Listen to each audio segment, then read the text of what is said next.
विश्रांतीनंतर आपलं पुन्हा एकदा स्वागत. वळूया पुढच्या बातमीपत्राकडे. वुमेन्स ग्रॅज्युएट युनियनने सोमवारी अन्न भेसळ या विषयावर सेमिनार आयोजित केला होता. या कार्यक्रमात कन्झ्युमर्स गायडन्स सोसायटीच्या डॉक्टर सीताराम दीक्षित यांना बोलवण्यात आलं होतं. यावेळेस दीक्षित यांनी अन्न भेसळ या विषयावर आपलं मत व्यक्त केलं. आमचं ऑर्गनायझेशन आहे consumer guidance society of India.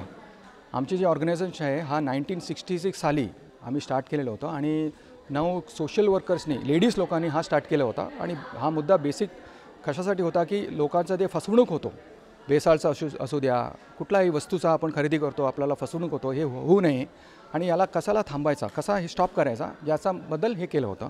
आणि त्या वर्षी त्यांनी स्टार्ट केलं आणि आता आमचा ऑलमोस्ट 45 इयर्स झालेले आहेत. ये हमारा जो वुमेंस ग्रेजुएट यूनियन है ये 1915 में इस्टेब्लिश्ड हुआ था और हमारे यहाँ सब जो ग्रेजुएट्स वुमेन हैं वो यहाँ मेंबर्स बनते हैं.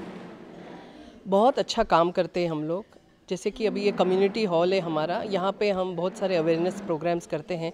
आज हमने यहाँ कंज्यूमर्स के ऊपर ये प्रोग्राम लिया ऑन फूड एडल्ट्रेशन.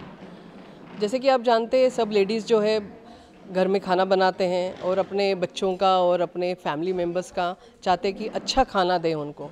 तो इसके लिए बहुत सारे डाउट्स होते हैं आजकल जो चल रहा है, जैसे कि फ्रूट्स वगैरह सब जो फर्टिलाइजर्स डाल के जो जल्दी राइप हो जाते हैं फ्रूट्स. और अभी जैसे दिवाली आ रही है, स्वीट्स वगैरह हैं, तो ये अवेयरनेस चाहिए कि क्या ख़रीदना चाहिए, कहाँ से ख़रीदना चाहिए.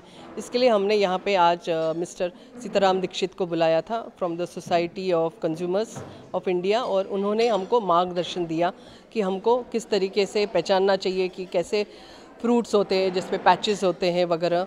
और हमें काफ़ी उसमें से नॉलेज मिला कि हम किस तरीके से कंज्यूमर्स हम किस तरीके से सामान ख़रीदना चाहिए और हमारे घर के लिए क्या बेहतर होगा. इसलिए हमने आज उनको आज बुलाया था. और मैं सब वुमेंस जो ग्रेजुएट्स बनते हैं अलग अलग यूनिवर्सिटीज़ के जो है बॉम्बे में, उनको सबको वेलकम करती हूँ हमारे women's graduate union. The food adulteration program was very good and is very much needed. But we have to do something after this. We have this program, we have come to know about the adulteration that is being done. But I think together we must make an effort to get some result out of it. Government should be more strict and make laws should be applied wherever they are doing all these things, because it's affecting our health and all the Indians are getting very ill and the cases of cancer is increasing with the adulteration of fruit. We are representing here Leo Club of Government Law College. Ma'am has invited us for this workshop, and the workshop was actually very eclectic and very intellectual also. The ideas and all the things which are there in the society which are creating our society as a lacuna, those were there. Now the food adulteration, which is the main thing, and we have been doing experiments for food adulteration from our 10th class. Now this is the practical implication for it. Now we know that how to imply those experiments here. Now to test the adulteration for turmeric, which has been shown by the sir.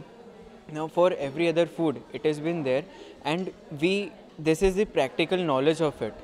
So that is which was shown in the workshop, and it has helped us a lot, and we will be improvising it.